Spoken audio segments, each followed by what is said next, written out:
E aí, galera, bom dia, boa tarde, boa noite. Bem-vindos ao nosso podcast Carreira em Foco.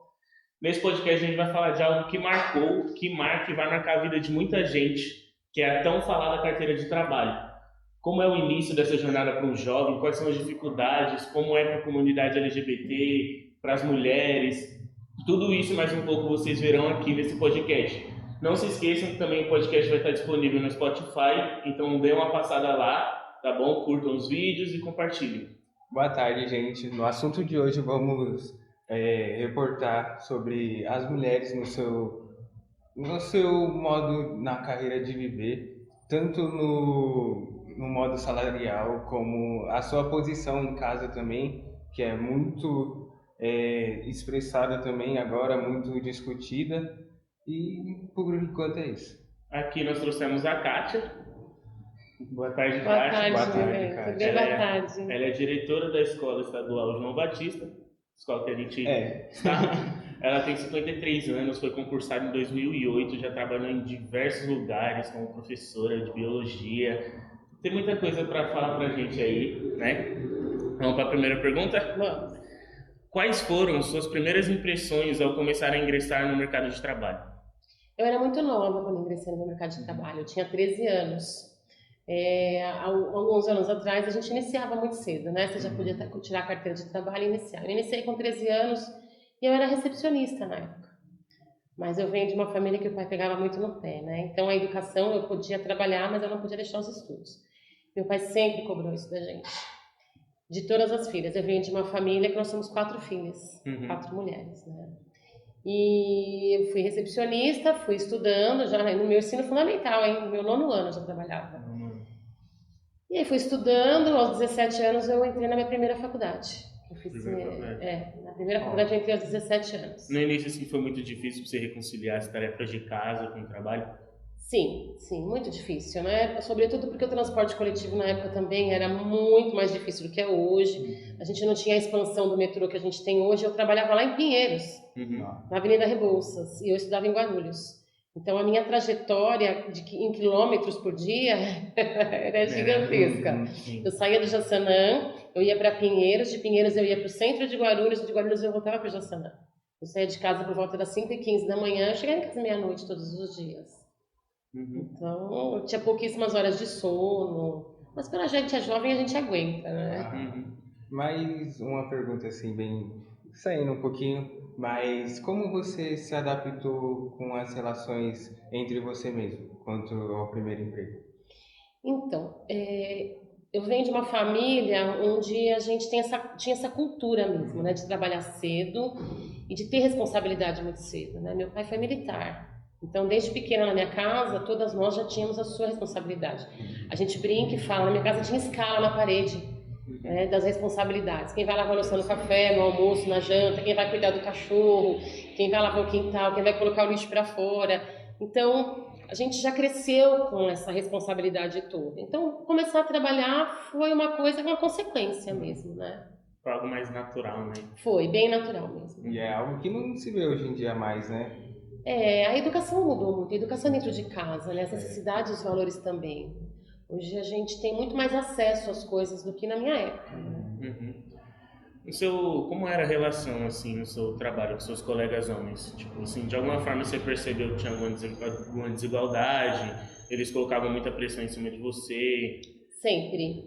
Sempre. Parece que se espera sempre menos de uma mulher, né? A sensação de que eu tenho é que subestima-se uma mulher. E quando uma mulher se destaca, a sensação de frustração de quem subestimou é gigante. Que eles pensam, tipo assim, pô, se ela conseguiu, tipo, menosprezando, eu acho muito errado isso. Não acho que é uma coisa legal, acho que poderia até, tipo, a gente, sei lá, poderia fazer alguma coisa, né, pra melhorar essa situação. Até hoje isso acontece, né? Na iniciativa privada até hoje isso acontece. Eu trabalhei em várias empresas de iniciativa privada no início, né, da minha vida produtiva enquanto trabalhadora. E sempre o oficial, eu era recepcionista, mas o office boy ganhava mais do que a recepcionista, porque a recepcionista era menina e o office boy menino. Né? Então sempre existiu isso na iniciativa privada. Em 2000, eu entrei no governo do estado de São Paulo em 1993. No estado de São Paulo, né, num cargo público, essa diferença de salário não acontece, porque a gente tem um processo de plano de carreira e de meritocracia. Então, quem mais estuda, passa nas provas, se destaca, ganha mais. Então, essa questão, num órgão público concursado, ela não é muito visível, né? A questão da competência ainda, né? Parece que o único trabalho que uma mulher pode ter, além de trabalhar na limpeza, é ser professora. Mas a questão salarial é por mérito dentro de um órgão público. Mas na iniciativa privada a gente vê muito isso ainda. Mulheres que exercem o mesmo cargo que os homens têm salários menores. A sociedade mudou. Hoje o homem não é mais o provedor da família. Hoje existem mulheres que sustentam, mantêm filhos e lares sozinhas. Né? Só que financeiramente isso não mudou. Eu acho que não é muito né, esse preconceito dos homens não falam que é muito por mérito. Por mais que você tenha conseguido por mérito, o cabo vai olhar e falar assim, conseguiu porque é mulher, o chefe, falou assim, deu interesse nela. Ainda existe essas falas também, né? Que a mulher, ela não acessa um cargo ou uma profissão por competência, né? Mas, né, pela maneira com que ela se veste, pela maneira com que ela, né? Ou porque se relaciona com alguém, né? De um cargo mais elevado. Infelizmente, isso existe também. Eu, particularmente, nunca passei por isso. Antes de entrar no governo do Estado de São Paulo, eu trabalhava na Santa Casa e na saúde também. Os salários são iguais de homens e de mulheres, os cargos não são, né? Porque você normalmente vê um médico responsável por um hospital, raramente você vê uma mulher responsável por um hospital. Então, nessa questão gênero, homem e mulher, ainda existe preconceito, sim. Tá. Uma coisa que eu fiquei curioso, assim, quando você começou a falar sobre mulher ter um posto maior, foi na questão da mulher agora, né, que está tendo bastante discussão, para entrar no exército. Você é a favor, não? Eu sou a favor. Meu pai era militar, né? E o sonho dele, das 4 filhas, é que uma de nós fosse militar. Mas é uma questão de perfil, né? Servir uma força armada ou entrar para a polícia militar é uma questão de perfil. Eu não tenho perfil para isso. Então, nenhuma de nós, né? Nenhuma de nós 4, né? Na minha família são 2 advogadas, uma é gestora da Vivo, executiva da Vivo, e eu que parti para a área da educação. Eu sou a favor. Eu acredito que quando você faz alguma coisa que te dá prazer, você faz bem feito. Ninguém trabalha só pelo salário, porque a gente passa anos de uma vida, a nossa vida é numa profissão. Então você não trabalha só pelo salário, você trabalha também por uma questão de realização profissional. Vocês podem ver, são 9, 10 horas aqui todos os dias, e eu tenho um relacionamento muito bom com todos vocês. E por todas as escolas por onde eu já passei, eu tenho relacionamentos muito bons com os meus ex-alunos, que hoje já estão até no mercado de trabalho, porque eu estou há 32 anos no estado, né? Estou na educação há 32 anos, então eu já recebo o filho dos meus alunos na escola. E essa relação de ter prazer no que você faz, ela é importante. Mesmo que não seja a profissão que você idealizou para você. Porque na idade de vocês, a gente tem que ter o nosso projeto de vida, né? Mas a vida, ela se incumbe de encarregar a gente para ela traça uns caminhos para você. E você acaba abraçando aquele caminho que a vida te levou porque você se apaixona por aquilo. Trabalhar com pessoas é muito bom. É uma luta, né, que a mulher teve que... Antigamente não podia, né, a mulher entrar no exército, acredito eu. Só que hoje em dia isso está mais acessível. Porque muita gente falava assim, eu quero o que eu quero, o que eu quero. Mas não conseguia, porque era mulher. Né? A gente esbarra numa questão das vagas. A gente percebe que ainda a quantidade de vagas para a mulher, em qualquer uma dessas forças armadas, ela ainda é bem menor do que para o homem, né? Você percebe na Marinha, por exemplo. Você tem, para 1000 vagas para um homem, você tem 10 para as mulheres. Eu cheguei a prestar concurso para o Barro Branco quando eu tinha 18 anos e eram 900 vagas para homem e 16 para mulher. Então você percebe, hoje ainda existe, para a polícia militar mesmo você percebe, para cada 200 vagas para homem tem 10 para mulher. Ainda existe essa diferença. Eu acredito que não só por conta de preconceito, existe uma diferença mesmo física, química entre o homem e a mulher. E a mulher consegue superar essa diferença física e química, na maioria das vezes. Mas o homem ainda não entendeu essa superação da mulher, né? Você faz a terceira? Pode fazer. Como você lida com a pressão de ser vista como responsável, não apenas pelo trabalho, mas também por outros aspectos da vida? Hoje eu já encaro de uma maneira bem melhor, né? No início é mais difícil, porque as pessoas depositam em você uma confiança que você tem que ter também. Então, trabalhar o equilíbrio, trabalhar essas questões emocionais internas suas, elas são importantes, porque você lidar com a emoção do outro. Cada mãe que chega aqui vem com uma expectativa. Cada problema de convivência que você resolve tem uma expectativa de que em você aquilo seja resolvido. E se você, né, não tem uma condição emocional equilibrada, você não consegue ajudar o outro. Então, a idade traz essa maturidade também, né? A experiência, a vivência do dia a dia. Então, a insegurança no começo, ela é normal. Com o tempo, ela vira passado. Porque o seu dia a dia te joga para resolver, para a solução de problemas mesmo, né?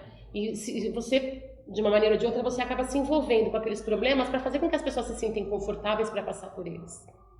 E a minha missão, né, na gestão escolar não é fazer com que as pessoas não tenham problemas, é minimizar o impacto do problema e tentar, da melhor maneira possível, fazer com que as pessoas se sintam confortáveis de terem passado por aquilo. Mas isso refletiu em alguma adversidade em casa ou pessoalmente? Não. Eu acho que assim, viver um problema que não é seu e que você está inserido naquele problema para tentar ajudar alguém traz muita experiência para a sua vida, isso é um fato. Né? Existem coisas que eu já vi pais e mães passarem que como eu já vivi aquilo, claro que do outro lado, né? Mas eu já vivi aquele problema junto com o pai e com a mãe, você acaba tendo experiência para que aquilo não aconteça com você. Né? E a sua experiência, a minha experiência pessoal, eu também divido com os pais que chegam aqui, ou até com os alunos. Eu falo para vocês, meu filho já fez isso, quando eu era criança, meu pai. Então, dividir essa experiência pessoal não é ruim. Ela faz com que a gente cresça profissionalmente. E talvez quem esteja ouvindo se sinta mais confortável de saber que não está sozinho naquele problema, né? Tipo assim, eu particularmente, mudando um pouco o lado do que vocês estavam falando, pra mim não faz sentido o pessoal falar que a mulher ela é inferior, porque eu vejo muitas questões que a mulher é muito inferior. Um exemplo disso é, por exemplo, a mulher ela tem facilidade para falar sobre o que ela está sentindo. Aí o homem não chora, o homem não pode aquilo, o homem não pode isso. Outro exemplo, a mulher, mulher no volante é perigo constante. Nada a ver. Se for pesquisar agora, tem estudos que comprovam que a mulher ela dirige muito melhor do que o homem. Eu posso dizer por mim, né? Eu dirijo desde os 18 anos. E assim, eu estaciono muito bem. Tem gente que demora. Eu faço uma baliza muito bem, que assim, às vezes as pessoas que estão, até os homens que estão comigo falam, estaciona pra mim. É nessa questão, tipo, pra mim não faz sentido essa parte, não faz sentido. Pra gente que trabalha com a educação, essa questão, por exemplo, né, o dirigir bem, o estacionar bem, pra gente é muito claro que isso são habilidades que não estão ligadas ao gênero, ao sexo, não. É a habilidade da pessoa. Por exemplo, eu não desenho bem. Existem pessoas que desenham assim, sem nunca terem feito um curso, uma especialização, né? A pessoa retrata, ele desenha o seu retrato em 5 minutos de uma forma, né, que você olha e fala, não acredita. Eu não desenho bem, mas eu estaciono bem, eu dirijo bem, eu não cozinho bem. É uma habilidade que eu não tenho, eu cozinho trivial, básico, mas eu não cozinho bem. Então, eu acho que isso é uma habilidade, cada um de nós tem uma habilidade. E ninguém é obrigado a ser bom em tudo, né? A gente não pode ficar reproduzindo isso pra vocês todos os dias, porque... Até porque todo mundo erra em alguma coisa, né? Não somos perfeitos. Né? Não, e ninguém é obrigado a ser bom em tudo. Habilidades cada um de nós tem, a gente vai descobrindo com o tempo. Aparece um desafio, você vai ter que treinar uma habilidade. Você vai descobrir se você é bom naquilo ou não com os desafios que a vida traz, né? E às vezes até aparece outra. Você descobre coisa em outro lugar em que você nem percebia. Verdade. Aí você fala, eu sempre tive isso aqui, mas não tinha percebido antes, sabe? Olha, eu vou confessar uma coisa pra vocês. Eu dirijo bem, mas eu não tenho uma noção geográfica muito boa. Se eu não tiver ali o Waze, o mapa, numa região que eu não conheço, eu me perco. Né? Porque existem pessoas que elas têm esse senso de direção, né? Incrível isso. A A pessoa não sabe nem onde ela tá, mas ela tem aquele senso de direção que se ela virar direita, eu não tenho esse senso de direção. Então, são habilidades. A gente aprendeu isso na educação. Vai aprendendo desde pequeno, né? A convivência, até tirar um pouco essa visão preconceituosa, tirar esse lado mais machista, né? Que então, se as pessoas partirem para esse lado do conhecimento e entenderem por que existem pessoas que nascem tocando instrumento, é uma habilidade que ela tem, que ela só vai aperfeiçoando ao longo da vida. Eu não toco instrumento nenhum, já tentei tocar violão várias vezes, eu não consigo aprender. Eu tentei também, é complicado. Eu não tive essa experiência, mas eu tenho vontade de tocar. Então, Até porque a gente também faz aula, aí ele é violino e eu sou sax. Então a gente tem mais ou menos uma experiência assim. A habilidade, cada um tem a Vamos sua. descobrir se temos essa habilidade. Experiência a gente tá... Quando as pessoas tiverem noção do que é habilidade, ou como ela aparece, né, como a gente desperta uma habilidade, como a gente treina uma habilidade, as pessoas vão começar a ter menos preconceito. Com a questão do volante, por exemplo. Tem gente que não tem habilidade nenhuma para dirigir. Pode fazer 1000 aulas que não vai dirigir bem nunca, porque não tem essa habilidade, né? Kátia, você já sentiu assim que você já passou por uma situação de discriminação e subestimação por ser mulher? Tipo, no mercado de trabalho assim? Já ouvi, até de pai de aluno aqui. Né? De pai de aluno. Vai lavar uma louça. Né? Quem você pensa que você é para ser diretora dessa escola? Já sim. É uma coisa muito pesada, né? O pessoal não tem noção, tá? Como você reagiu a todas essas ofensas, essas... Então, no primeiro momento, eu aprendi há muitos anos atrás com meu pai que o sábio ignora a ignorância do ignorante, né? Se eu não concordo com o que a pessoa fala, e eu gosto muito do Leandro Carnal, quando ele fala que a gente não pode aplaudir quem a gente não admira, né? Então, eu não posso dar atenção para uma fala dessa. Porque ela não me retrata. Eu sei que todos nós temos vários defeitos, né? E somos seres humanos, nós somos passíveis de emoções. Mas eu tenho certeza que nesses meus quase 17 anos aqui nessa escola, essa equipe tem feito um bom trabalho. Isso aí. É uma frase muito forte. Eu procuro levar isso pra minha vida também. Porque, tipo assim, se aquilo não me ajuda no meu futuro, na minha vivência, eu não vou levar pra mim. Né? Vai muito da questão da mentalidade. Muita gente não tem essa mentalidade hoje. Tipo, não sei se é certo dizer, mas às vezes qualquer coisinha que alguém ouve hoje em dia é motivo de tempestade. Eu não acho isso... Tem uma expressão para isso, né? Mimimi, né? Mimimi. A gente vai ser criticado ao longo da nossa vida, porque não somos perfeitos, né? E eu acho que, assim, tem um lado... Tem um educador, um filósofo educador que eu gosto muito, né? Que ele diz o seguinte: faça o seu melhor nas condições que você tem, enquanto você não puder fazer melhor ainda, né? Enquanto você não tiver condições de fazer melhor ainda, né? Que é o Mário Sérgio Cortella. Eu gosto muito do que ele fala. A gente tem que fazer o nosso melhor.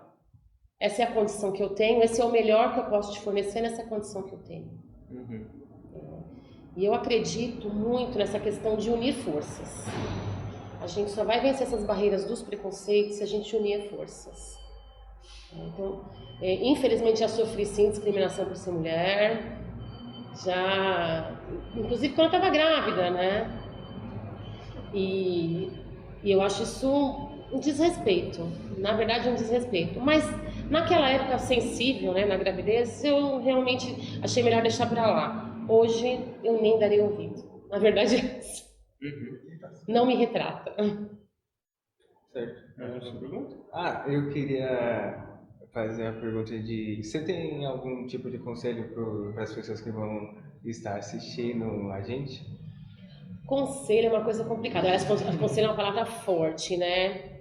Eu diria assim, a gente tem que ouvir nosso coração e sempre se colocar na situação do outro. O que não é bom para mim, normalmente não é bom para o outro. O que eu não gosto de ouvir, o outro também não vai gostar de ouvir. Né? Se você não pode ter empatia pelo outro, não tenha nenhum outro tipo de sentimento. Se você não pode ter respeito pelo outro, não demonstre nenhum outro tipo de sentimento. Né? Porque o que move o mundo é energia, e a gente precisa de energia boa.